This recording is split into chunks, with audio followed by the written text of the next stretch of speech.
Muito bem, Vida e Saúde já está de volta. Continuamos aprendendo mais sobre a nossa saúde em geral e agora a gente vai falar um pouquinho sobre a importância do estilo de vida.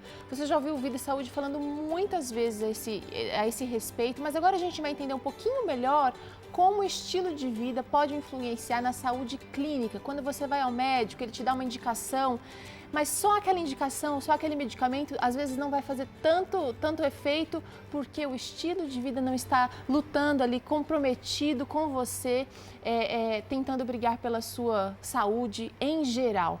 Conosco aqui temos a doutora Lani Burland de Soares. Obrigada pela participação, viu, Lani? A Lani está na área acadêmica, é professora na Universidade no NASP, mas também está muito envolvida com pesquisa. Você é uma não sei, uma das líderes da pesquisa Adventus. Pesquisadora, já está concluída, Lani? Não, a gente, na verdade, está no meio do caminho, mais ou menos, na inclusão dos pacientes. Bom, logo, então, a gente vai ter Lani e também o doutor Everton aqui para falar sobre esse assunto que também interessa muito a gente. E todos nós, em geral, precisamos cuidar mais da nossa saúde. Agora é o seguinte, a gente sempre fala sobre estilo de vida aqui, Lani, mas por que o estilo de vida é tão importante assim para a saúde em geral? O que a gente tem visto é que o estilo de vida é bastante determinante na saúde das pessoas, em promover saúde ou ao contrário, né, de desenvolver patologias. E o que a gente tem visto hoje é que as pessoas, se fala muito de saúde, os temas de saúde estão um pouco mais na mídia, mais populares. Está mais na moda. Isso, está mais na moda, mas de fato, algumas mudanças significativas que precisariam ser feitas, ainda existe uma dificuldade muito grande. Tá. Então, hoje a gente vê que as causas que mais acometem as pessoas, trazendo agravos, trazendo incapacidades, trazendo mortes, né? São as doenças que têm que o estilo de vida tem um peso muito grande, trazendo ou não benefícios para a gente, promovendo saúde ou trazendo incapacidades, trazendo doenças. E o que a gente vê hoje é um número significativo de pessoas que são acometidas, então, por essas doenças, que têm uma ligação muito forte com o nosso dia a dia, com os nossos hábitos, com as pequenas escolhas que a gente faz no nosso cotidiano, né? Então, às vezes a gente fica atrás de soluções, às vezes, complexas, e às vezes elas estão ali num copo de água que você bebe, num tempo que você reserva para fazer um descanso adequado, no tempo que você tira para o seu exercício físico, para o seu corpo fazer movimento. Então, são de fato esse conjunto dessas escolhas que a gente faz que tem feito a diferença, ou que a gente não faz, né? Vamos falar dessas doenças um pouco, né? Que são diabetes, colesterol, obesidade. Doenças cardiovasculares. Doenças cardiovasculares. Então, a gente precisa entender que o que faz a diferença é o conjunto de bons hábitos que a gente tem. Então, é um conjunto. Tá. Não dá pra gente ficar, assim, colocando uma ênfase só numa determinada coisa. Tá. Né? Então, é uma somatória de coisas boas que você faz ou não, né, que vão fazer a diferença no final. Então, às vezes as pessoas até têm um hábito ou outro que não é tão bom, né, que não ajuda, mas ela tem um conjunto de outros que estão ali favorecendo grandemente. É claro que se ela ainda tivesse esse outro hábito, ainda fosse bom, seria melhor ainda. Então, e é interessante que uma coisa puxa a outra, né? Quando eu começo a focar mais na atividade física, por exemplo, eu vou automaticamente pensar mais assim, no repouso necessário ou no tipo de alimentação que vai favorecer aquela atividade física. Uma coisa acaba puxando a outra. Isso é verdade. As pesquisas mostram isso. Então, você acrescenta um hábito saudável, a facilidade de você ter um outro é maior. Parece que a nossa mente se abre também. Isso. O bem-estar que isso vai trazendo, e você vai percebendo isso no seu cotidiano, na sua qualidade de vida. Então as pessoas relatam assim, na prática delas, olha, eu estou dormindo melhor, eu estou conseguindo regrar melhor a minha dieta, eu estou conseguindo ter durante o dia uma disposição melhor. Então isso vai trazendo estímulos para a pessoa continuar acrescentando, continuando com esses bons hábitos e de repente trazendo outros. Vamos falar um pouquinho dessas doenças mais comuns que são afetadas pelo nosso estilo de vida, Lani. Então, hoje a gente sabe que o que mais tem trazido agravos e mortes são as doenças que a gente chama do sistema cardiovascular, ligadas ao aparelho circulatório. Então, aí a gente tem todas as doenças do coração, dos vasos sanguíneos, a gente entraria também toda a problemática da aterosclerose, que é uma doença também muito ligada a estilo de vida, na medida em que se gera um processo inflamatório por conta de um alto teor de gordura que existe no corpo, né? A dieta nossa ocidental, ela é classificada como uma dieta de alto teor de gordura. Então, esse é um agravo hoje muito sério. É a principal causa no Brasil e em alguns países ocidentais, a maior parte dos países ocidentais, tem sido as doenças cardiovasculares. E a gente vê pessoas numa fase produtiva da vida, né, sendo acometidas, ficando incapacitadas, e às vezes indo a óbito também numa fase prematura. Que pena. Né? Por conta dessas doenças. E aí dentro desse grupo a gente tem a diabetes também, que é um outro agravo que vem crescendo demais, assim, bastante. Incrível. E cada vez mais cedo, essa é a impressão que a gente tem, porque a gente, era muito raro, uns 15, 20 anos atrás, a gente ouvir falar que uma criança tinha diabetes. Hoje, muitas crianças têm. E elas convivem com esse hábito como acaba entrando dentro de uma normalidade. A gente tem a diabetes tipo 1 e a tipo 2, né? A tipo 2 é essa que está mais ligada à questão do estilo de vida. Ela, de fato, vem crescendo, ela vem acometendo um número de pessoas e ela, é bem possível que ela seja prevenida e até assim controlada com o estilo de vida saudável, com a adoção de hábitos saudáveis.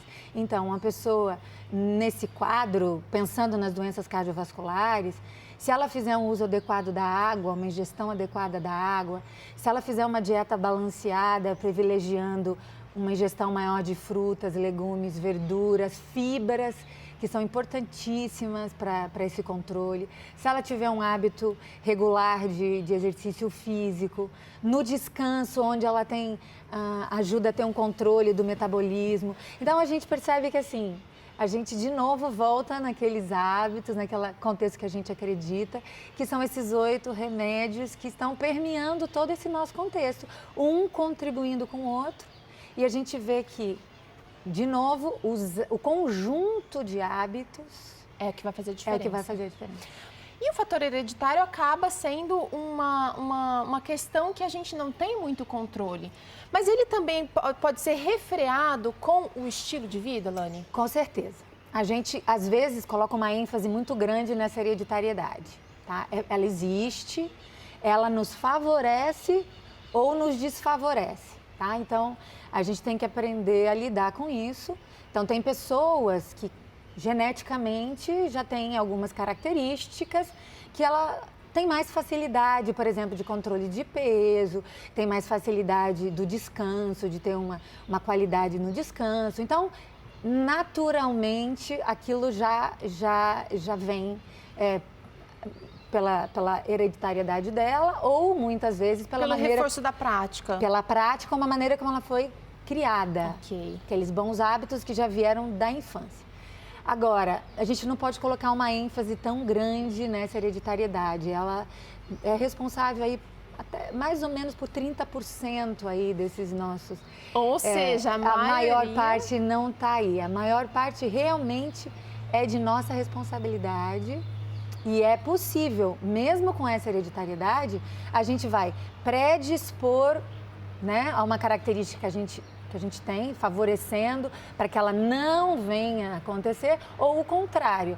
Com os nossos hábitos, a gente pode desencadear, então, e daí favorecer com aquela hereditariedade, de repente, negativa que você tenha, venha prevalecer. Lani, é o seguinte, às vezes a gente pensa que mudar de hábito é uma coisa praticamente impossível, especialmente depois que esse hábito passou a fazer parte da nossa vida às vezes por gerações. Meus avós faziam, meus pais fizeram e eu acabo automaticamente fazendo as mesmas coisas. E sem perceber, estou ensinando também os meus filhos. Como é possível mudar o hábito? É uma questão mental? Na verdade, a gente precisa de uma certa organização e disciplina. Eu costumo dizer que a gente tem que rever alguns conceitos, né? Porque você tem que fazer um planejamento. Algumas coisas, o planejamento é bem simples. Então, eu vou decidir acordar e beber água, que eu sei que é um hábito saudável, uma coisa simples. Mas eu preciso de uma organização. Eu, de repente, coloco um copo do lado da minha cama. Para me lembrar. Para me lembrar. Daí eu acordo, o copo está ali, temperatura ambiente, já está gostoso, eu vou lá e bebo. E daí eu já, de repente, levanto e daí já pego, de repente, um segundo copo, que é um segundo caminho. Ou não consigo beber um copo, consigo beber alguns goles, tá? Começa com alguns goles. Então, esse é um hábito simples, mas algum planejamento a gente precisa. Às vezes o planejamento é maior. Às vezes você precisa organizar a sua agenda para poder encaixar o seu exercício físico. E ali, aquilo ali tem que fazer parte do seu horário. Às vezes não é tão simples assim. E você precisa fazer alguns ajustes no seu trabalho, com a sua família. Qual é o esporte que tem a ver comigo? Qual é a atividade física que eu gosto e que é possível que eu faça? Então, são todos detalhes do nosso cotidiano que a gente precisa, de alguma forma, planejar. O que você vai comer, por exemplo? Isso tudo começa... O quanto que você separou para fazer suas compras e para investir na sua alimentação. Que tipo de supermercado que você frequenta? Qual a frequência que você vai? Então, a gente vê, por exemplo, pessoas hoje frequentando com indo mais frequentemente às zonas cerealistas, aos mercados, de repente um modismo, né? Eu fui à zona cerealista antes do verão e tinha muita gente lá se preparando para o verão. Então, aí começa a investir em produtos para ajudar, por exemplo, na redução de peso e tal. Então, a gente vê que, assim, na verdade, você tem que fazer uma reflexão, fazer um planejamento, fazer um investimento de tempo, um investimento em energia. Então, eu acho que começa por aí. E daí vem a questão da disciplina, né? Você se planeja para aquilo e procura, de fato... Ficar firme. Ficar aquilo firme. E aí vem a questão que a gente pode entrar, que é a questão religiosa. Tá. Que a gente acredita que, nesse ponto, a confiança em Deus, ela faz muita diferença, ou faz toda a diferença. É você acreditar que Deus pode te capacitar e te dar força para você acrescentar esses hábitos, às vezes muito simples, muito cotidianos, mas que vão fazer uma diferença significativa depois para você. Não só a gente percebe que a força da religião, a força da crença em um ser superior, em Deus, para te ajudar a vencer esses obstáculos, a implementar esses novos hábitos, mas também para a gente deixar de lado. Eu tenho uma amiga, por exemplo, que falou, olha, Teru, é mais forte do que eu preciso comer 2 barras de chocolate por dia. Se eu souber que eu não estou com a barra na minha bolsa, eu começo a passar mal. E aí a gente vê que a força de quando a gente sabe que tem um Deus e que tem assim um empenho muito maior ali para te ajudar a vencer aquela força, a gente se sente mais assim, tá bom, eu não estou sozinho. Sim. A gente não pode negar que alguns casos, por exemplo, dependências simples como chocolate, como a cafeína, até dependências de comidas estimulantes, ou um hábito de dormir tarde. Às vezes a gente precisa de uma ajuda profissional, muitas vezes. A gente não pode negar isso. Então, a gente tem que associar algumas estratégias aí, porque a gente já está falando de... Mas aí entra de novo na questão de planejar-se. Isso. Existem algumas coisas que a gente pode até chegar até aqui. Além, a gente vai precisar de um reforço profissional. E tem Sim. gente qualificada para isso. Com certeza. Então, a gente tem um grupo grande de profissionais aí, cada um na sua área, que vai te ajudar, de fato, a colocar seus propósitos, né? Que começa com um propósito, daí tem todo um planejamento e depois vem o hábito. E a gente sabe também que a aquisição do hábito, ele demora um tempo. Então, a gente tem que ter uma persistência, a gente tem que ter essa disciplina, até que, de repente, o nosso paladar seja readaptado, até que essa dependência, por exemplo, esses receptores que a gente adquiriu com o uso do chocolate, com o uso da cafeína, haja, então, o corpo faça essa readequação, né? Isso leva algum tempo, isso depende um pouco das características de cada um, que algumas pessoas vão ter uma facilidade maior em algumas áreas e outras não. Então, a gente percebe que é um conjunto, de novo, um conjunto de estratégias aí que vão nos ajudar a ficar firmes naquilo que a gente planejou, né? E se propôs. Tá certo. Doutora Lani Burlandi de Soares, muito obrigada pela participação aqui no Vida e Saúde. A gente te espera mais vezes, viu? Foi um prazer estar com vocês aqui. Espero que, de alguma forma, tenha contribuído. Com certeza. O Vida e Saúde vai para um rápido intervalo. Na volta vai ter culinária por aqui. Não perde não, é rapidinho, a gente já volta.